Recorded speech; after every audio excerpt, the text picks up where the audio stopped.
दोस्तों, आज हमारे स्टूडियो में बातचीत के मंच पर उपस्थित हैं युवा लेखक, व्यंगकार, पत्रकार और बहुत चर्चित मतलब मैं कहूं कि व्यंग की दुनिया में एक बहुत चर्चित नाम है ये। इनका थोड़ा सा परिचय मैं दूं उससे पहले समीक्षा जी, आपका बहुत बहुत स्वागत है हमारे बातचीत के मंच पर। जी नमस्ते आपको सभी को जो भी यहाँ उपस्थित हैं, देख रहे हैं। मैं थोड़ा सा दोस्तों समीक्षा जी का परिचय आप दे देता हूं यहाँ पर और उसके बाद फिर हम इनसे बातचीत करेंगे। समीक्षा जी का जो जन्म है ये 8 अक्टूबर को इनका जब बर्थडे मनाया जाता है और उन्होंने बीएससी जो किया है वो जीवाजी विश्वविद्यालय ग्वालियर से इन्होंने किया हुआ है और रहने वाली वैसे मध्य प्रदेश की हैं, लेकिन आजकल जो है ये पुणे महाराष्ट्र में रह रही हैं। ये इन्होंने पहले पत्रकार रही और उसके बाद से मतलब प्रिंट और इलेक्ट्रॉनिक मीडिया दोनों में इन्होंने काम किया, मतलब अपना कैरियर उन्होंने पत्रकारिता से शुरू की और आजकल ये स्वतंत्र लेखन कर रही हैं, मतलब रचनाएं लिख रही हैं और व्यंग लिख रही हैं। एक पत्रिका है जो हिंदी साहित्य की एक महत्वपूर्ण पत्रिका है, निकट, इसमें ये व्यंग कॉलम लिख रही हैं।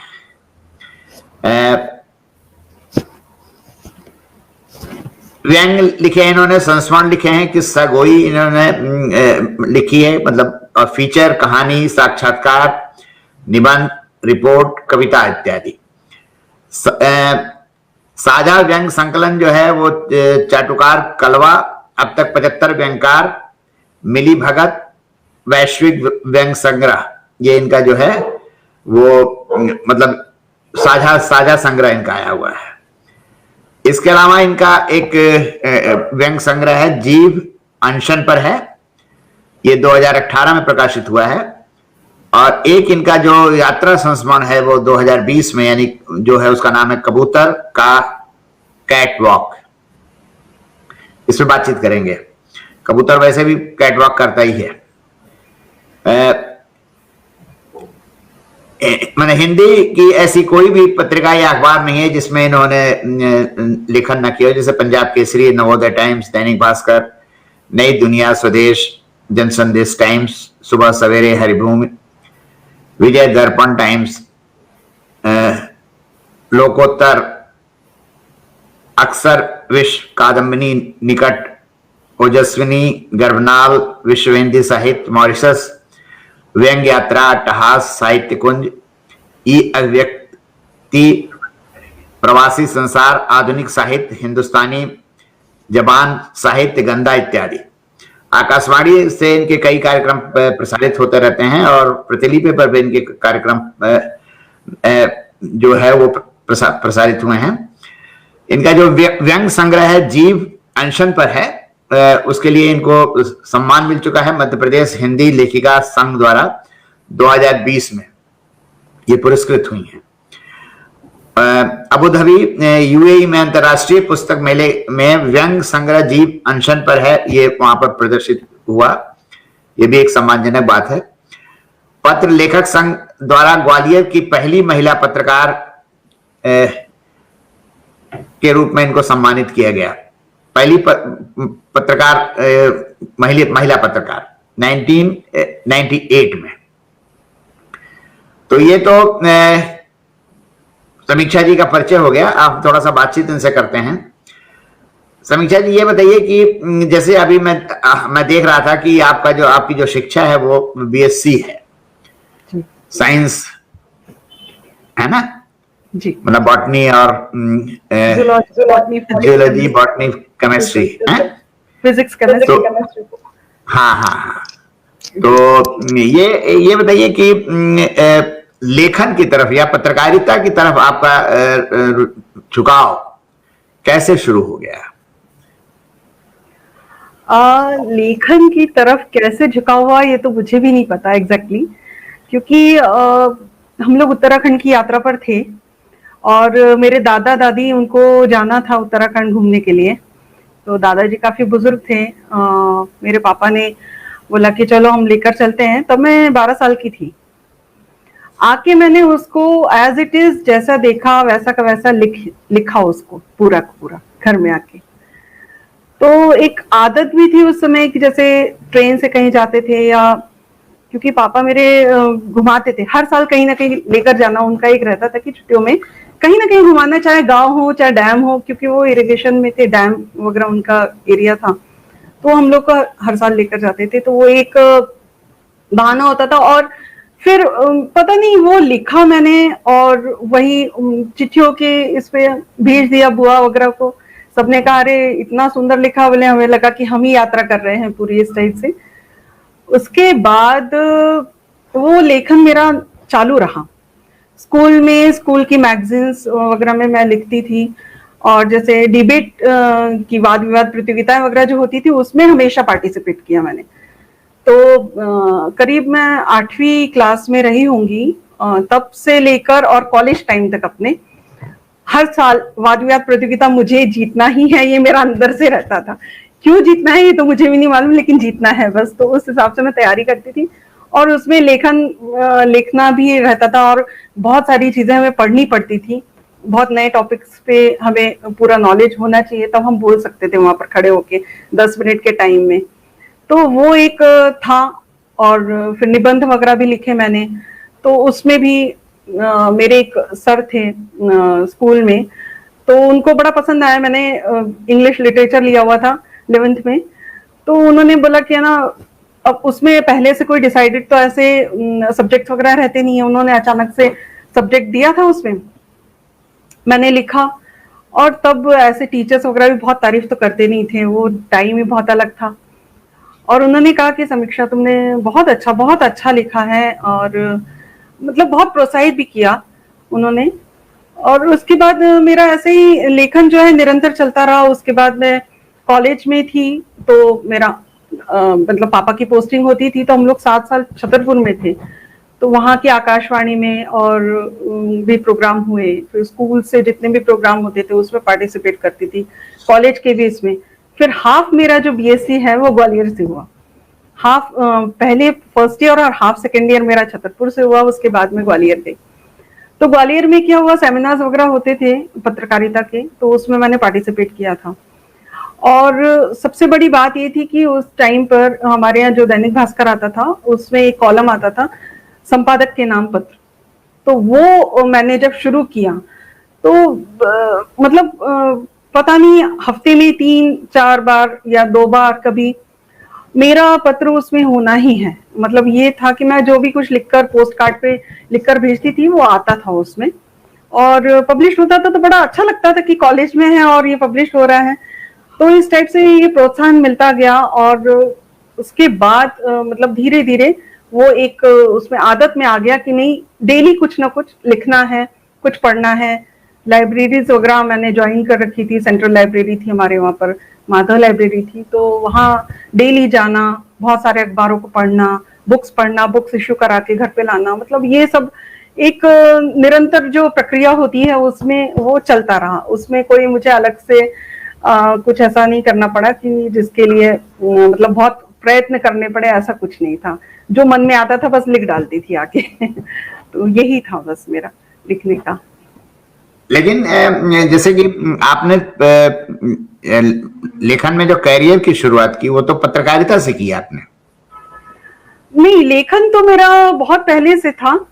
पत्रकारिता एक मेरी अलग, जैसे मैं पत्र मतलब अखबारों में जब भेजती थी और सेमिनार में जब पार्टिसिपेट किया तो कुछ लोगों की नजर मेरे पे थी कि ये अगली पत्रकार हो सकती है।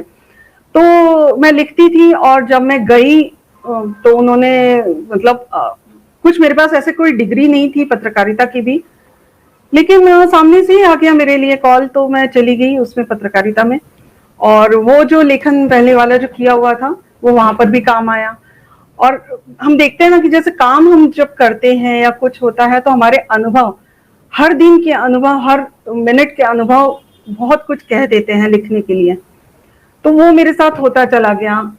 वहां पर भी बहुत सारे अपॉर्चुनिटीज ऐसे मिली मुझे कि रोज ऐसे लोगों के इंटरव्यूज लेना थे क्योंकि फील्ड पर मैं पहली पत्रकार थी वहाँ, तो बहुत अलग अलग तरह के अनुभव हुए, अपराध मतलब क्राइम में भी गई मैं, उसके बाद पॉलिटिक्स का भी मैंने बीट देखी थी वहाँ पर, और भी कई सारी कलाओं के लिए और कई सारे उसमें थे। तो वो सब आके लिखना और उसको करना, तो उस टाइम पे ये था कि मैं अखबारों के लिए, या फिर उसके बाद जब इलेक्ट्रॉनिक मीडिया जब लोकल वाला ज्वाइन किया तो उसके लिए लिखती थी। मेरा अपना जो खास जो लेखन था वो थोड़े दिन बंद रहा। तो बनारस से आज पेपर के तब संपादक आए हुए थे ग्वालियर में, तो उन्होंने बोला था मुझे कि बोले मैं पढ़ता हूँ तुम्हारा और तुम अच्छा लिखती हो, तुम लिखना मत छोड़ना कभी भी, भले ही तुम पत्रकारिता कभी भी छोड़ देना लेकिन लिखना मत छोड़ना। उनकी ये चीज मुझे हमेशा याद रहती थी। तो इस टाइप से वो चलता रहा, और जब बाद में फिर बीच में गैप भी हुआ शादी के बाद, तो वापस से कंटिन्यू किया उसको मैंने, ये था। तो पहले तो आपने संस्मरण लिखना शुरू किया पहले, फिर आपने संस्मरण ही था। हाँ, फिर आपने पत्र लेखन किया जी। उसके बाद से आप पत्रकार हो गई, आपने साक्षात्कार वगैरह भी दिया और काफी मतलब विभिन्न पर्सनालिटीज, विभिन्न तरह के क्षेत्र के लोगों का साक्षात्कार लिया आपने। जी, बहुत सारे लोगों का, मतलब इवन बड़े से बड़े जो आज पॉलिटिशियंस हैं सब लोगों का लिया मैंने। और अब क्या कहना चाहिए, फूलन देवी का तक लिया है उस टाइम पर, लेकिन वो समर्पण कर चुकी थी, उनके हस्बैंड के साथ लिया था। वीरप्पन जो था उसकी वाइफ का लिया हुआ है मैंने। तो मैं इन सबसे मिल चुकी हूँ। वाह। तो ये एक आपको पत्रकारिता का लाभ मिलता है कि जो सामने आता है उससे मिलना पड़ता है। बहुत अननोन पर्सनैलिटीज होती हैं, हमें कुछ भी नहीं पता होता, और ये उस टाइम पे गूगल भी नहीं था कि आप गूगल करके फटाफट उनके बारे में कुछ हासिल कर ले, ऐसा भी कुछ नहीं था। तो जितने भी महत्वपूर्ण साक्षात्कार होते थे तो मुझे भेज दिया जाता था वहां पर कि नहीं तुम्हें जाना है और तुम करके आओगे, हमें पता है। तो उनको जैसा विश्वास था मुझे भी अपना फिर उतना ही डेडिकेट करके काम करना रहता था। तो ये मैं करती थी उसको। इस टाइप से वो लेखन बढ़ता गया। निबंध भी मैंने बहुत सारे लिखे और उसमें प्राइजेस भी मिले मुझे स्कूल कॉलेजेस के टाइम पे, तो निबंध में भी था मेरा। तो ऐसे ही धीरे धीरे करके चीजें बढ़ती गई अपने आप से। कविताएं लोग लिखना स्टार्ट करते हैं अपने लेखन को, सबसे पहले कविता लिखते हैं, उसके बाद फिर गद्य के लिए आते हैं। लेकिन मेरा तो उल्टा ही रहा है कि साइकिल पहले नहीं सीखी थी, 4 गियर की स्कूटर चलाना सीखी, फिर साइकिल पे आई मैं। तो नहीं, कविता लिखना भी एक कठिन काम होता है वैसे, ऐसी बात नहीं। बहुत कठिन था मेरे लिए, तो वाकई में बहुत कठिन था। मतलब मुझे समझ में नहीं आता था कि लोग कविताएं कैसे लिख लेते हैं, मुझे एक अक्षर भी उसमें लिख नहीं सकती थी मैं। तो भी 4 साल पहले मैंने पहली कविता लिखी थी अपनी। तो आपने जैसे कविताएं भी लिखी हैं, आपने कहानी भी लिखी है, आपने व्यंग भी लिखे हैं, साक्षात्कार भी लिया है आपने, संस्मरण भी लिखे हैं। ये बताइए, ये किस्सा गोई मतलब किस्सा गोई लेखन क्या है, और इसमें मतलब थोड़ा इसके बारे में बताइए। जी, किस्सा कोई अलग से चीज नहीं है। पहले जैसे हम लोग चौपाल पे बैठते थे, या एक तरीका होता था कि घर से बाहर निकल के आपस में बातचीत करते थे, किस्से होते थे, आपस में सब लोग एक दूसरे को शेयर करते थे। आज वो चीज नहीं है। पहले किस्सा कोई लेखन हुआ है ऐसा नहीं, लेकिन बहुत सारा नहीं हुआ। तो वो एक वास्तविक होता है, सत्य पे आधारित जो लेखन होता है वो किस्सा गोई है। और अब एक होता है कि हम गप करते हैं, तो गप में तो बहुत सारी चीजें आ जाती है जो आप अपने मन से जोड़ते चले जाते हैं। लेकिन किस्सा गोई में ऐसा नहीं होता, बहुत सारे किस्से होते हैं हमारे पास, तो उसको हम शब्दबद्ध करते चलते हैं। वो एक किस्सा गोई है जो मेरी अभी नई बुक आ रही है, उसमें है कबूतर का कैटवॉक।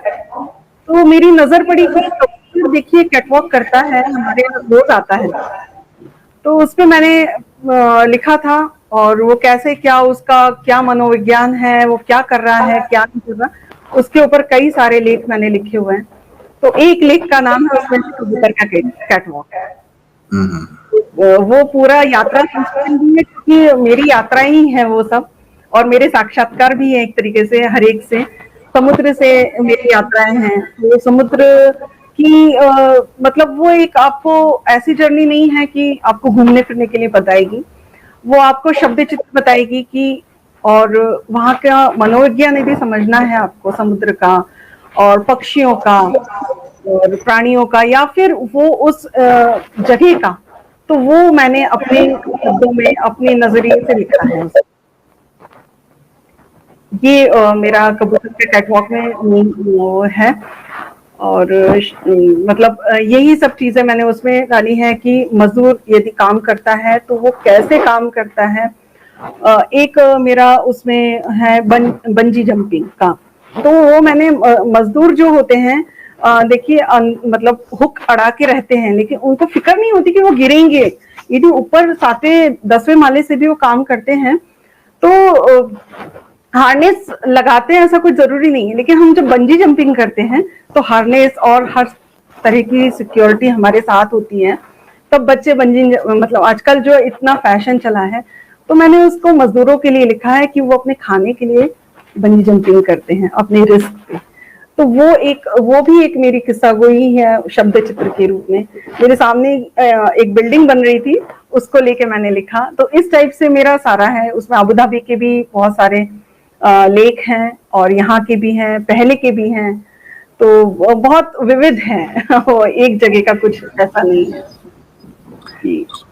ये बताइए कि मतलब इतनी बढ़िया कहानियां, मतलब किस्सा गोई आपके अंदर है, और आप बात जो है अनुभव आपका बहुत विस्तृत है।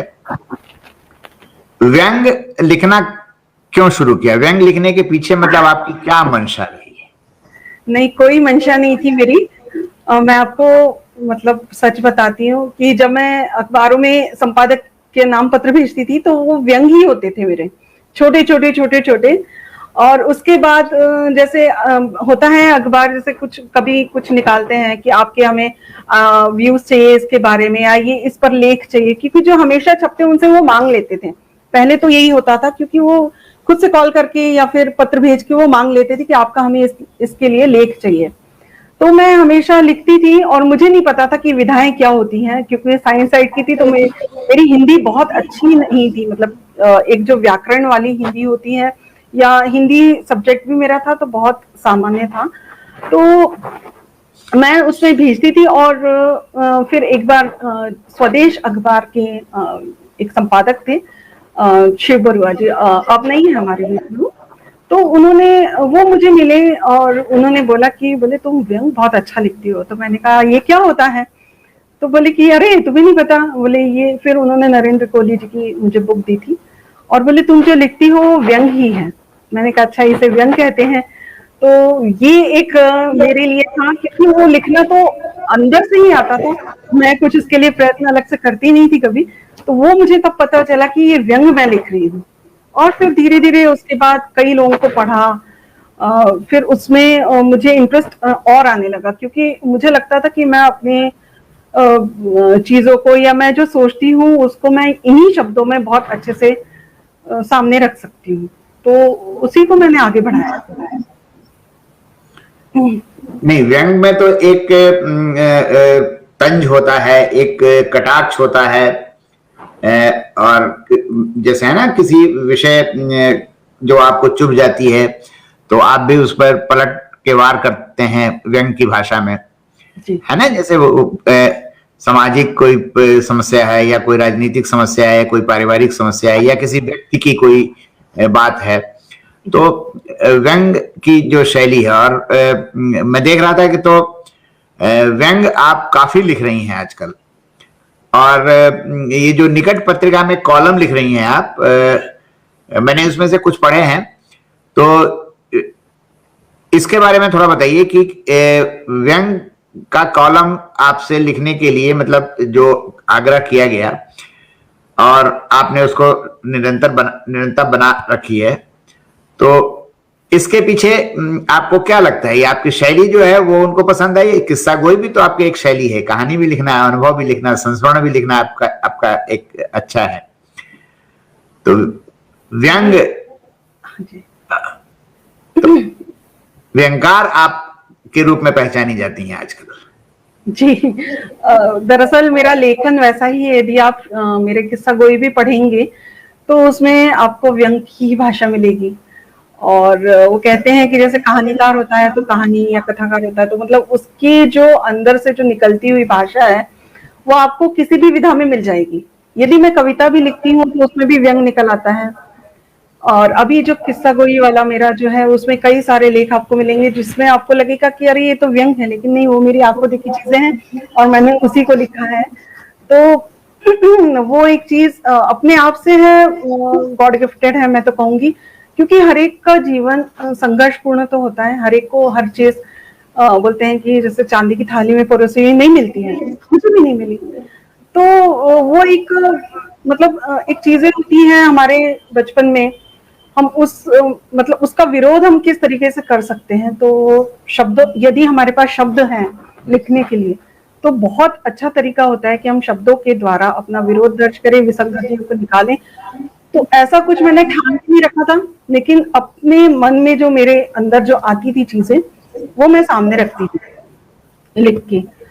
और निकट का तो आदरणीय कृष्ण बिहारी त्रिपाठी जी जो हैं, उन्होंने खुद से ही मुझे फोन किया था कि बोले मैं मेरी पत्रिका में कहानियां ही हैं, व्यंग नहीं है, मुझे व्यंग चाहिए।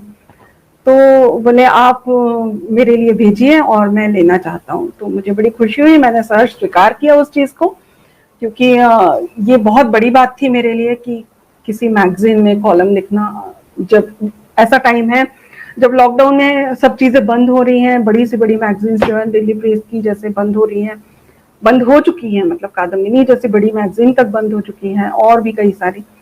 तो उस टाइम पर और इस तरह का लिखना, क्योंकि अखबारों में भी हर रोज अलग अलग राइटर्स आते हैं और उसमें शब्द सीमाएं बहुत कम होती हैं। तो इसमें मुझे शब्द सीमा भी मिली और उससे बोला। तो जब इतने बड़े व्यक्ति बोलते हैं और वो संपादक ऐसे हैं कि आप यदि सामने से कोई चीज उन्हें देते हैं तो वो रिजेक्ट कर देंगे। जब तक वो, हो सकता है मुझे पढ़ रहे हो, मुझे नहीं पता, वो मुझे जरूर पढ़ रहे होंगे तभी उन्होंने मांगा होगा, नहीं तो। और उनकी एक खासियत है कि वो नए लोगों को लेकर आते हैं अपनी पत्रिकाओं में, चाहे वो कहानीकार, कहानी की ही मेन है तो कहानीकारों को लेकर आते हैं, कविता जो नई नई लिखते हैं उनको भी वो स्थान देते हैं। तो मैं तो उनका बहुत आभार मानती हूँ कि उन्होंने मुझे स्थान दिया। आज जो ये टाइम चल रहा है और इस टाइम पे व्यंग जो है इतना पढ़ा जा रहा है, ऐसे में उन्होंने मुझे बहुत बड़ा मौका दिया है। तो मैं इसके लिए तो मैं हमेशा ही उनका आभारी मानूंगी। आपका एक संग्रह है जीव अनशन पर है जी। इसके बारे में थोड़ा बताइए कि इस संग्रह में कुल कितने व्यंग हैं, और ये जो एक जो शीर्षक आपने चुना है जीव अनशन पर है, जी। तो इसके बारे में थोड़ा बताइए। बड़ा इंटरेस्टिंग, मतलब आपके जो शीर्षक हैं बड़े इंटरेस्टिंग होते हैं। उसके पीछे भी ऐसा कुछ कहानी नहीं थी। दरअसल मैं लिखती थी तो एक ऐसे ही व्यंग मैंने लिखा था इस शीर्षक से, जीव अनशन पर है। और इसमें इस किताब में 45 करीब व्यंग मैंने लिए हुए हैं, जो मैंने जब किताब छपी थी उसके 10 साल पहले भी जो छपे थे उनको भी मैंने उसमें लिया, और अभी बाद के जो लिखे हुए थे उसमें उसको भी शामिल किया। तो अनूप शुक्ल जी जो थे उन्होंने बोला कि ना आप, तब मैं अबू धाबी में थी तो उनका मैसेज आया कि बोले आप मैं व्यंग की जुगलबंदी एक का हमारा एक रहता है हफ्ते भर का, तो तुम भी उसमें लिखो। तो मैंने कहा नहीं, मुझे तो बहुत अच्छा लगेगा कि मैं लिखूंगी। और वो एक लेखन जो चालू हुआ तो रेगुलर हो गया। उसमें बहुत सारा लिखा, हर हफ्ते हम लोग एक सब्जेक्ट पे बहुत सारे लोग लिखते थे, तो उसमें व्यूज भी मिल जाते थे, रीडर्स मतलब ऐसे जुड़ते चले गए उसके माध्यम से। क्योंकि इतना दूर होके और आपको यदि रीस्टार्ट करना है अपने लिए तो बहुत मुश्किल हो जाती है चीजें, लेकिन ईश्वर कृपा ही थी कि सब चीजें ऐसे ऑटोमेटिक जुड़ती चलेगी और उन्होंने मुझे इसमें शामिल कर लिया। तो बहुत सारे व्यंगकारों से उनका मतलब जो अभी जो लिख रहे हैं उसके लिए मैं पढ़ सकती हूँ, तो निश्चय करना एक आध, वो भी हम लोगों ने काम किया उसके ऊपर। तो ऐसे वो करती और फिर वो 45 व्यंग का संग्रह जो है वो जीवनशन पर आया। और जीवनशन पर मेरा एक व्यंग लेख ही है जिसमें वो बहुत साधारण सा लेख है, ऐसा कुछ उसमें नहीं है, बस ये था कि पॉलिटिशियंस क्या करते हैं और एक्चुअली यदि किसी को अनशन करना पड़े घर पे बैठ के तो वो क्या कर सकता है। तो उसको मैंने दोनों चीजों को लेके और ये व्यंग लिखा था और वो शीर्षक बहुत लोगों को पसंद आया, तो फिर उसको अल्टीमेटली फाइनल किया कि नहीं ये शीर्षक ही इस किताब के लिए सुटेबल है, तो वो लिखा और वो उस नाम से काफी फेमस भी हुआ। तो ये उसकी उपलब्धि भी रही। अबू धाबी में रहते हुए क्योंकि व्यंग लिखना अपने आप में बहुत बड़ी चुनौती थी, तो जहाँ पर व्यंग ऐसा मतलब बहुत लीगल नहीं माना जाता, वहाँ छपता भी नहीं है, वहाँ लिखा भी नहीं जाता, कोई नहीं लिखता था मेरे अलावा। तो वो एक चुनौती थी और उसके बाद उसका इनॉग्रेशन भी अबू धाबी एम्बेसी ने किया था। उन्होंने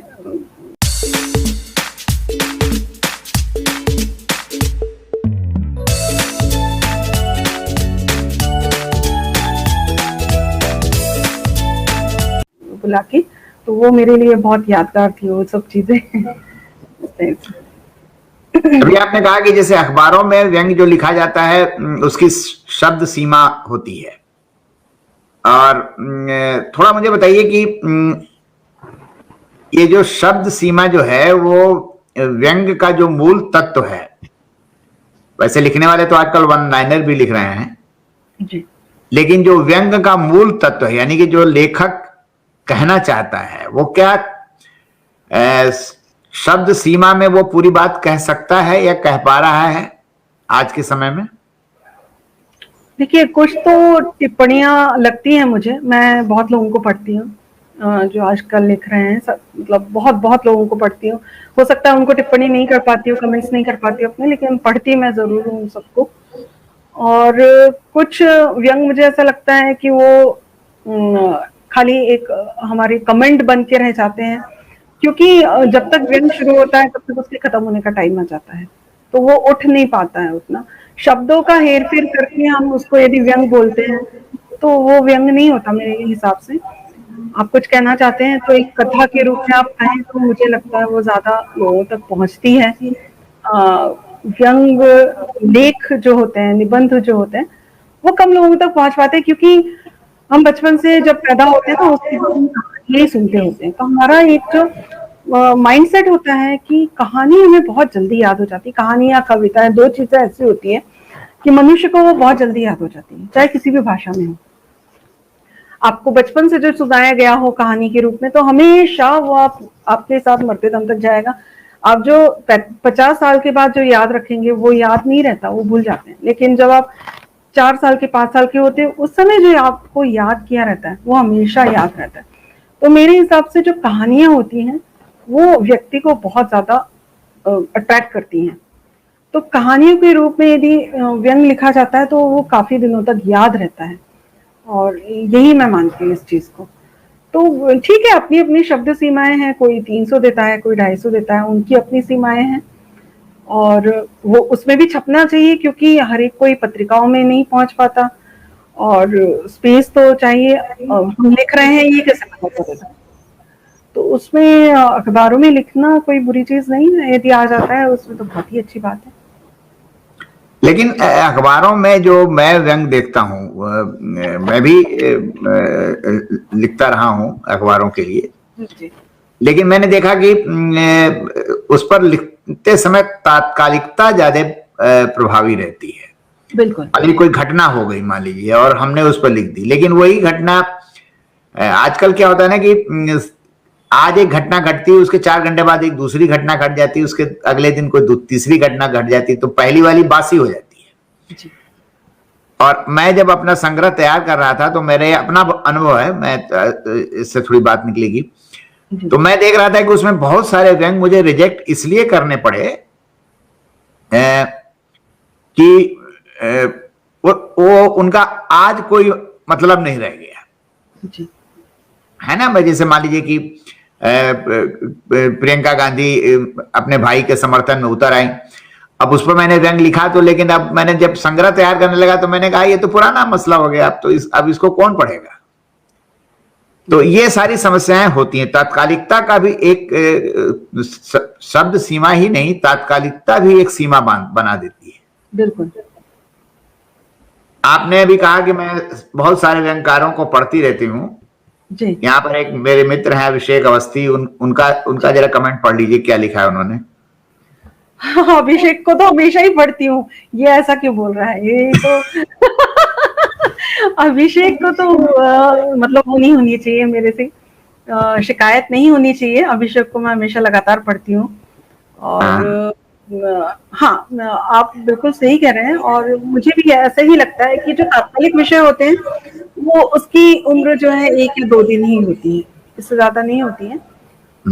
यदि हम उन विषयों को किसी अलग तरीके से लिखें, कहानी के रूप में कुछ कथानक लेके लिखें, तो उसकी आयु बढ़ जाती है। तो ये हमारे लिखने का तरीका उस पर डिपेंड करता है कि ये 2 दिन वाला व्यंग है या फिर उसको हम आगे भी बढ़ा सकते हैं। तो ये हमारे ऊपर ही निर्भर करती है सब चीजें। और तात्कालिक लिखा हुआ लेखन जो है वो किताब के किसी काम नहीं आता, बिल्कुल भी नहीं आता। हाँ, वो नाम के लिए हो सकता है कि लोगों को लगे कि हम व्यंग लिख रहे हैं, जी, अपने को जिंदा रखने के लिए जरूरी है।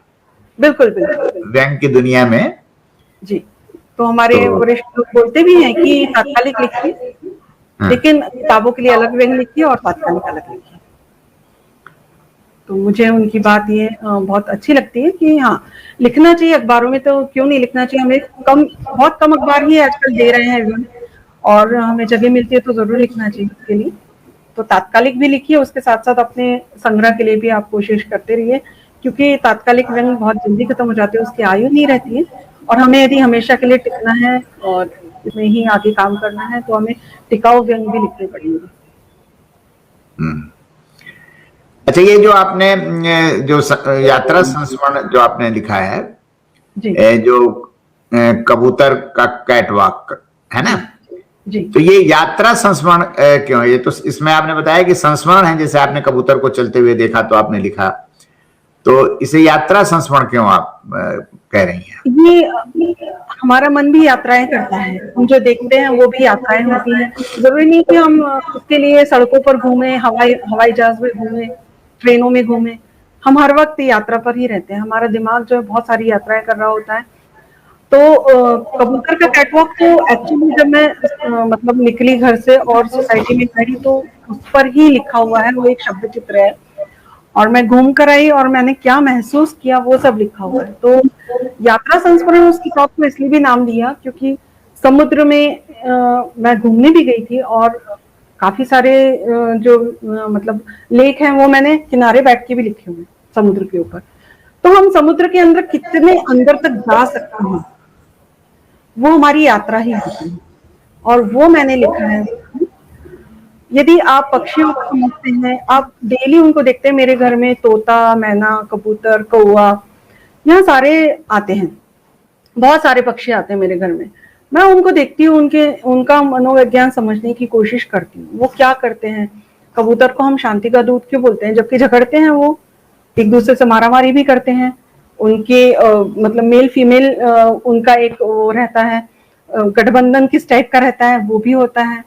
तोते उड़ते हैं तो वो झुंड में ही क्यों उड़ते हैं, वो स्काई सर्फिंग ही क्यों करते हैं, इस टाइप से मतलब उनकी बहुत सारी चीजों को देख देख के और मैंने कई सारे उसमें लेख लिखे हैं। तो ये हमारी आंखें, हमारा दिमाग, हम हर समय यात्राओं पर होता है, इसलिए वो संस्मरण जो है वो यात्रा संस्मरण मैंने नाम दिया है उसमें।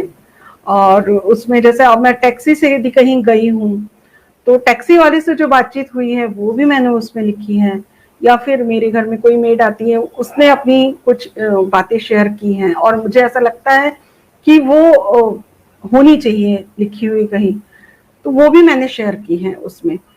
और एक मतलब मेरे अपने लोगों की भी कुछ 1-2 संस्मरण, आत्मीय संस्मरण भी हैं। जैसे मैंने उस किताब को हम लोग बापू बोलते थे उनको, हालांकि वो हमारे स्कूल में पढ़ाते थे। और स्कूल में पढ़ाते क्या थे, वो गवर्नमेंट स्कूल से रिटायर्ड प्रिंसिपल थे और हमारे स्कूल में एज ए वॉलंटियर तो मतलब वो काम करते थे, पढ़ाते थे। उनका पढ़ाने का शौक था, वो इंग्लिश पढ़ाते थे। तो करकरे सखाराम करकरे, अब वो इस दुनिया में नहीं है, उन्होंने मुझे बेटी माना था। तो मैंने अपनी ये जो किताब है मैंने अपने माता पिता और उन्हीं को समर्पित की है, क्योंकि उन्होंने बहुत सारी चीज़ें मुझे सिखाई हैं अपने टाइम में। तो माता पिता को इसलिए क्योंकि उन्होंने जितना घुमाया, मेरी जो संस्मरण की यात्रा है वो उन्होंने शुरू की, तो इसलिए उनको और मेरे सर जो हैं उनको हम बापू बोलते थे प्यार से, तो उनको मैंने समर्पित की ये किताब। और उनके भी संस्मरण हैं इसमें। मेरे स्कूल टाइम में यदि मैं ट्रक से और डंपर से मैंने यात्राएं की हैं तो वो भी मैंने लिखी हुई है इसमें कि किस टाइप से मैंने वो भी यात्राएं की हुई है। तो बहुत सारी यात्राएं हैं इस टाइप से, तो इसलिए मैंने इसको यात्रा संस्मरण और किस्सा गोई का नाम दिया हुआ है। अच्छा, ये बताइए कि जैसे व्यंग तो बहुत लिखे जा रहे हैं और अखबारों में तो मतलब एक नियमित रूप से व्यंग छप रहे हैं जी। लेकिन व्यंग को जो साहित्यिक दर्जा दिया जाना चाहिए वो साहित्यिक दर्जा उस तरह से मिल नहीं पा रहा है जिस तरह से मिलना चाहिए। इसके पीछे क्या कारण आप देखती हैं? ऐसा तो मुझे नहीं लग रहा। अभी तो व्यंग बहुत लिखा जा रहा है, धीरे धीरे करके मुझे लगता है वो भी विधा में शामिल हो जाएगा, क्योंकि कॉलेजेस वगैरह में तो और स्कूल में भी अब लेने लग गए हैं पाठ्यक्रम के रूप में व्यंग। तो बहुत जल्दी इसका भी एक, जैसे अभी लघु कथा का अभी तक तो नहीं था, अभी बन गया उसका भी, और ये भी विधा में आ जाएगा। मुझे तो यही लग रहा है, क्योंकि बहुत ज्यादा लिखा जा रहा है और कोई चीज जब बहुत ज्यादा लिखी जाती है तो वो उसके एक सीमाएं तय होने लगती हैं अपने आप से ही, तो वो बहुत जल्दी आने वाला है, ऐसा मुझे लगता है। मतलब उसकी तरफ लोगों का ध्यान जाएगा और आलोचकों का और सबका, तो वो क्यों नहीं हमारे जितने भी वरिष्ठ हैं, हो सकता है वो सभी लोगों को पढ़ते हों और आकलन कर रहे होंगे उन सब चीजों का, तो आगे वो सारी चीजें भी निकल कर आएंगी ही। उसमें बहुत टाइम लगने वाला ऐसा नहीं लगता मुझे, क्योंकि आज के टाइम में ये सबसे ज्यादा कोई लिख रहा है तो व्यंग ही लिख रहे हैं। व्यंग की दुनिया में दो तीन नाम बहुत चर्चित हैं, जैसे कि हरिशंकर परसाई हैं, शरद जोशी हैं, मैं हिंदी की मैं बात कर रहा हूं, और ज्ञान चतुर्वेदी हैं आजकल, अनूप शुक्ल हैं। हालांकि अनूप शुक्ल यहाँ बैठे हुए हैं तो मैं मुंह दिखाई नहीं कर रहा हूं, मैं वाकई वो एक अच्छे व्यंगकार हैं। तो ये बताइए कि आज की जो व्यंग की परंपरा है वो इनमें से किसको मतलब फॉलो कर रही है, किस परंपरा को आगे बढ़ाने की कोशिश कर रही है? परंपराएं तो मुझे नहीं समझ में आती हैं कोई भी, क्योंकि मैंने व्यंग ABCD करके तो लिखना शुरू ही नहीं किया कभी भी, और मैंने व्यंग पहले पढ़ा, वो ये भी नहीं पता था मुझे कि ये व्यंग होता है। अखबारों में जब छप के आता था, दैनिक जागरण हमारे यहाँ आता था जब मैं छोटी थी, 7th 8th में होंगी, तो मुझे बड़ा अच्छा लगता था वो पढ़ के, बड़ा मजा आता था कि अरे भाई ये क्या लिखा गया है, ऐसे ही लिखना चाहिए। तो ये परंपराएं तो मुझे नहीं लगता, हम सबको पढ़ते हैं। मैं हरिशंकर परसाई जी का रचनावली, लेकिन ये जितने भी आपने नाम लिए ये हमारे लिए पाठ्यक्रम है, जो हमारी जो युवा पीढ़ी आ रही है हमारे लिए पाठ्यक्रम है, हम सीखते हैं इन सब चीजों से, इनको पढ़ के हम सीख रहे हैं कि उन्होंने क्या लिखा और किस तरीके से लिखा है।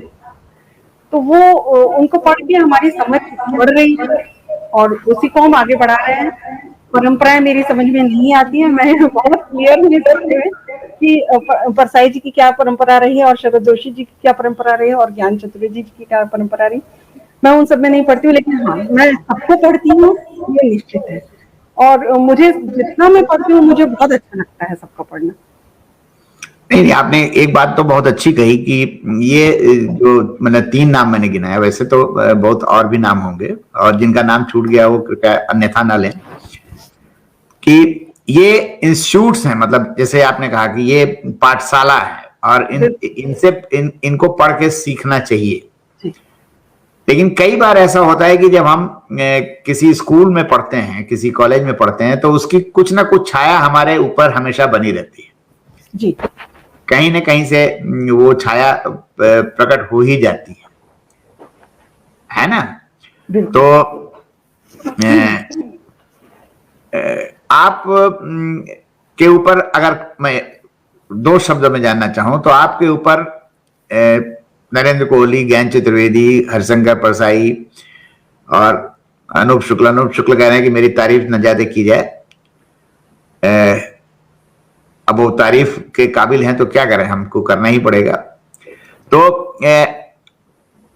आप इनमें से किसी न किसी को तो अपना एक मतलब चाहे वो एकलव्य की तरह या कैसे भी एक गुरु तो मानती ही होंगी किसी न किसी को। मेरे लिए तो सारे ही गुरु हैं। मैं किसी एक को गुरु नहीं मानती, क्योंकि जितने लोगों से हम सीख सकते हैं वो सारे मेरे लिए गुरु हैं। तो एक उदाहरण मैं नहीं दे सकती हूँ किसी का भी इसके लिए। और क्योंकि मैं पत्रकारिता में थी, तो वहां पर भी हर एक, आपको जब पैर आप उठाते हैं, आपको हर एक चीज कुछ ना कुछ नया सिखाती है। बिल्कुल आप उस चीज को सोच के नहीं बैठे होते कि आपको किस टाइप से, मतलब कौन क्या करेगा और क्या नहीं। वो बहुत अनप्रडिक्टेबल होता है सब चीजें। तो यहाँ पर भी मैं यही मानती हूँ, मेरे लिए क्योंकि मेरे लिए नए लोग भी मेरे गुरु हैं। ऐसा नहीं कि ये सारे लोग पुराने लोग ही मेरे गुरु हैं। मैं नए लोगों को भी बहुत पढ़ती हूँ। उनके पास इतने आइडियाज हैं, इतना उनके पास नई चीजें हैं, नई सोच है। मुझे बहुत अच्छा लगता है उनको पढ़ के कि ये चीज हमें भी करनी चाहिए। तो वो मेरे लिए, वो भी गुरु हैं और ये भी गुरु हैं, क्योंकि उन्होंने तो बहुत सारा कुछ ऐसा लिख कर गए हैं जो शायद हम लोग अपने एक जीवन में ना तो पढ़ पाएंगे ना लिख पाएंगे। इसलिए मैं तो हर एक को गुरु मानती हूँ अपना। मेरे लिए कोई एक पर्सनल मतलब ऐसा कुछ नहीं है कि वही मेरे गुरु हैं। मैं जिससे जो कुछ सीख सकती हूँ मैं सीखने की कोशिश करती हूँ अपने तरीके से। तो ये मेरा है। और लोग हो सकता है कुछ और सोच सकते हैं, लेकिन ऐसा कुछ नहीं कि मतलब सामने की बातें हैं। कमाई को सॉरी, एक छोटा सा सवाल है कि आप कहानियां ज्यादा पढ़ती हैं कि कविताएं ज्यादा पढ़ती हैं कि व्यंग ज्यादा पढ़ती हैं? क्या पढ़ती हैं सबसे ज्यादा? मुझे व्यंग पढ़ना सबसे अच्छा लगता है। मुझे व्यंग मान पढ़ना लीजिए अगर कहानियां भी मैं पढ़ती हूँ, बहुत कहानियां पढ़ती हूँ, ऐसा नहीं कम, लेकिन उससे कम पढ़ती हूँ। व्यंग मतलब मैं बहुत प्रेफर करती हूँ पढ़ना। खाली वक्त में मैं वही पढ़ती हूँ। मतलब अगर कोई पत्रिका आपके सामने है, आई है और वो कहानियां हैं उसमें छपी हैं और व्यंग भी छपे, तो पहले आप व्यंग पढ़ेंगी? मेरी मतलब अंदर से ख्वाहिश यही रहती कि उसमें एक व्यंग तो हो। जरूर तो पढ़ती हूँ उससे। कुछ विदेशी व्यंगकारों को पढ़ा है आपने? हाँ, धर्मपाल जैन जी हैं, समीर जी हैं, उड़न तश्तरी के नाम से वो लिखते हैं। हाँ, बहुत अच्छा लिखते हैं दोनों लोग। समीर जी हैं जो, समीर लाल जी, बिल्कुल। हाँ समीर लाल, धर्मपाल जैन जी हैं, ये दोनों ही कनाडा में रहते हैं। बहुत अच्छा हाँ लिखते हैं। हाँ, समीर लाल जी मेरे मंच पे आ चुके हैं, मैंने उनसे बातचीत की थी। जी, उन्होंने मेरे बुक में कवर भी लिखा हुआ है पहले, जीवनशैली पर है। ओके। हाँ, फॉरेन राइटर्स को भी पढ़ा है आपने? बहुत ज्यादा तो नहीं पढ़ा मैंने। अच्छा, जैसे मार्क ट्वेन वगैरह है, इन लोगों को? नहीं नहीं, अपने यहाँ इतना पढ़ने के लिए मैं क्यों उधर जाऊँ पढ़ने के लिए। मैं आपके अंदर एक बात मैं देख रहा हूं कि सरलता बहुत है, मतलब कि ट्रांसपेरेंसी बहुत है, और यही शायद आपके कामयाबी का एक मुख्य कारण है। चलिए, आपसे बात करके काफी अच्छा लगा। अब आपका एक व्यंग हम सुनना चाहेंगे जी। उस पर जरा एक कोई बढ़िया सा व्यंग सुनाइए, फिर हम लोग विदा लेंगे। जी।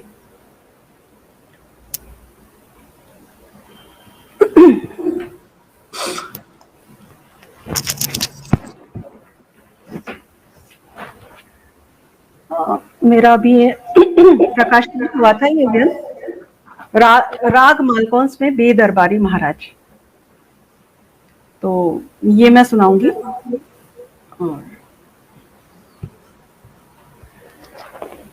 संगीत की शास्त्रीय सभा में मालकौंस की सरगम अभी छेड़ी ही थी कि उधर से एक राजनीतिक पार्टी के अशास्त्रीय नायक सीना तान के धड़धड़ाते हुए प्रवेश कर गए। ऐसा लगा मानो शुरू हुए आलाप पर सीधे छोटे ख्याल के तानों ने आक्रमण कर दिया। कहा जाए तो तानसेन की बैठक कानसेन के लिए ज्यादा प्रसिद्ध है। लेकिन जो आए वो तो कान के कच्चे निकले, और जो बोलते हुए शब्द टपकाए तो मुंह से भी बेस्वाद निकले।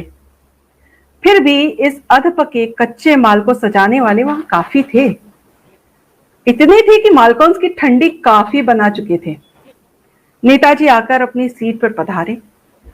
जो लोग उस सीट पर पहले से बैठे थे वे उन्हें एकाएक देखकर अपनी सीट से उठ खड़े हुए। खाली सीट नेताजी के नाम हो गई।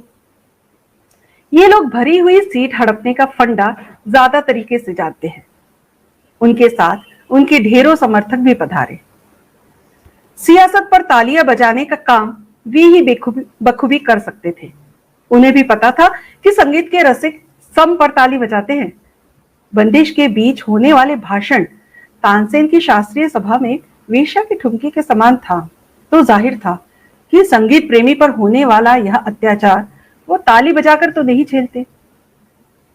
नेताजी ने अगले 2 से 3 मिनट तक आंखें बंद करके ध्यान मुद्रा में अमृत तुल्य संगीत का रसास्वादन किया। इससे ज्यादा करते तो उन्हें हाजमा खराब होने के चक्कर में बैरंग लौटने की नौबत आ जाती। गजब है, इतने अल्प समय में गायक अपनी तान भी पूरी नहीं कर पाता। सुर से उतरा हुआ तबला भी ठोक ठोक कर वापस सुर में लाने के लिए इससे ज्यादा समय लेता है। लेकिन वे यदि इससे ज्यादा समय संगीत समझने में लेते तो उनका अगला पड़ाव छूट जाता। उस 2-3 मिनट के बीच ही एक चिट्ठी स्टेज पर बैठकर कलाकार के सामने पहुंच जाती है। पत्र पढ़ते ही उसके चेहरे के भाव ऐसे मानो वो अपनी बैठक को तिलांजलि देने का दुख मनाए या फिर औचक आए नामवर नेताजी का स्वागत करे। कलाकार ने हाथों के इशारे से अपने संगतकारों को रुकने का इशारा किया। बड़े वाले नेताजी के सामने नवागत गायक की क्या मिसाल। कोई वरिष्ठ कलाकार होता तो नेताजी भी इस तरह के अपमान करने से सकुचाते। फिर भी कुछ लोगों की कुंडली इतनी अधिक संकुचित होती है कि वहां से संकोच का कोच गायब रहता है। और फिर वे तो पहले ही विश्व संगीत की बैठक को रोकने की धृष्टता कर चुके थे। इस काम में वे पहला स्थान पा चुके थे। इससे पहले सभा की शुरुआत या अंत में ही इस तरह के राजनीतिक कार्यक्रम होते थे। क्या करते वे भी बेचारे। बरसों से जिस पार्टी में रहकर कठोर तपस्या की थी उसी को लात मारकर अपनी विरोधी पार्टी में शामिल हुए थे। तभी तो देश की राजधानी को छोड़ इतने बरसों बाद भी अपना घर याद आया। और वे यही जताने आए थे कि अब मैं अपने घर लौट आया हूं। उनके साथ पार्टी से मिले इतने वर्षों के संस्कार भी थे। सभा के बीच उन संस्कारों को सबने देखा और महसूस भी किया।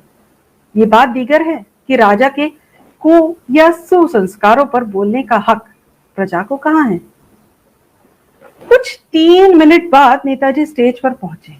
कलाकारों को अपने संग लाए फूलों के बुके भेंट की, लेकिन इन फूलों से वे किसे फूल बना रहे थे समझ पाना मुश्किल था।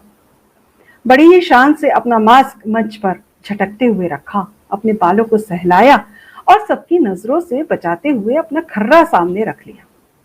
विशुद्ध हिंदी में अपने घर के इतिहास पर इससे पहले कभी बोलने का मौका नहीं मिला। वैसे मिला तो ये भी नहीं था, हथिया लिया था। जब वर्तमान छोड़ इतिहास पर जगह जगह बात होने लगे तो बिना अध्ययन के संभव भी नहीं बोलना। इतिहासकार पता नहीं दुनिया भर का इतिहास कैसे याद रख लेते हैं। इन्हें तो अपना ही इतिहास कागज पर उतार कर लाना पड़ा। हद है इतिहासकारों की याददाश्त। श्रोता मजबूर थे उन्हें सुनने, लेकिन उन्हें भी पंडाल के बाहर के सिंगल डिजिट तापमान से ज्यादा अंदर की तपिश अच्छी लग रही थी, इसलिए कनपट्टी लगाकर बैठ गए। हल्की फुल्की आवाज से उन्हें भी परहेज नहीं था। नेताजी इस कार्यक्रम के पहले सरकारी अस्पताल की तफरी करके आए थे। सुनने में आया कि वहां नए वेंटिलेटर की व्यवस्था देखने गए थे। अपनी आदत के मुताबिक फंड की कमी न होने का वायदा करके लौटे थे, लेकिन यहां उन्होंने श्रोताओं को वेंटिलेटर पर डालने में जरा भी संकोच नहीं किया। प्रणाम करने के साथ ही भाषण शुरू हुआ। 3 मिनट के गायन की मंत्रमुग्धता पर 20 मिनट का आत्ममुग्ध भाषण दिया। अब गायक के 40 मिनट में से कुल जमा 20 मिनट उसके पास गायन के नाम पर बचे थे। मुग्धता का आलम ये था कि श्रोताओं को एक झटके के लिए महसूस हुआ कि नेताजी अपने शब्द मालकौंस में ही गाकर न सुनाने लगे। लेकिन श्रोता इस घोर अत्याचार से बच गए। नेताजी का अपनी पुश्तों के गायन पर अभ्यास इतना नहीं था जितना श्रोताओं का था, बल्कि यूं कहें कि संगीत प्रेमी उनसे ज्यादा उनके परिवार का इतिहास जानते थे। लेकिन वे अपने मुखारबिंद से ध्रुपद गायन पर बोलकर दिखाना चाहते थे कि उनका भी इस क्षेत्र में हस्तक्षेप है। रोमन में लिखी हुई हिंदी की स्क्रिप्ट का जितना प्रभाव श्रोताओं पर पड़ सकता था, पड़ा। औद्योगों की दुहाई देकर अपने खुद की गाथा का यशोगान कर मंच से विदा हुए। नीचे उतरकर 2 मिनट के लिए फिर सीट ग्रहण की, अगले टास्क के लिए नया मास्क चढ़ाया और निकल पड़े। इधर सांसद में बैठे श्रोताओं ने वेंटिलेटर से उठकर लंबी शुद्ध सांस ली। उधर मालकौंस पूरी तरह बिखर चुका था। प्रस्तुति के लिए अतिरिक्त समय की गुहार खारिज हो चुकी थी। होनहार गायक सीधे तराने पर आया। रसिकों का मालकौंस सुनने का सपना अधूरा रह गया। लेकिन नेताजी की समय सारणी सफल हो गई। उधर मीडिया के लिए ये न्यूज ब्रेकिंग नहीं बन सकी। धन्यवाद। क्या बात है। व्यंग तो शानदार है ही, आपने पढ़ा इसे बहुत शानदार तरीके से। धन्यवाद। मतलब व्यंग पाठ करना भी एक कला है जी। और ये बहुत कम लोगों के अंदर होती है, लेकिन आपने बहुत जबरदस्त तरीके से पढ़ा और मैं इसके लिए आपको बहुत बहुत धन्यवाद देता हूँ, बधाई भी देता हूँ। जी, बहुत आपसे बातचीत हुई, बहुत अच्छी बातचीत हुई और आपकी सरलता ने मुझे बहुत प्रभावित किया, मेरे दोस्तों को भी बहुत प्रभावित किया होगा। आप इसी तरह से रेगुलर लिखती रहें और किताबें आपकी प्रकाशित होती रहें, इसके लिए मैं बहुत शुभकामनाएं आपको देता हूं। इसी के साथ हम आपसे विदा लेते हैं। समीक्षा जी, आपका बहुत बहुत धन्यवाद कि आपने अपना कीमती समय निकाल के थोड़ा सा समय मुझे दिया। धन्यवाद और नमस्कार। जी, मेरा भी आप सभी को नमस्कार। आपका बहुत बहुत शुक्रिया कि आपने मुझे इस कार्यक्रम में बुलाया। जो भी व्यूअर्स सुन रहे हैं मुझे, सबका बहुत बहुत शुक्रिया क्योंकि उन्होंने अपना टाइम मेरे लिए थोड़ा सा बचा कर रखा और हौसला अफजाई की मेरी। तो आप सभी का बहुत बहुत शुक्रिया। जिनका नाम मैंने नहीं लिया उनका भी बहुत बहुत शुक्रिया, जो छूट गए उनका भी। नमस्कार। जी।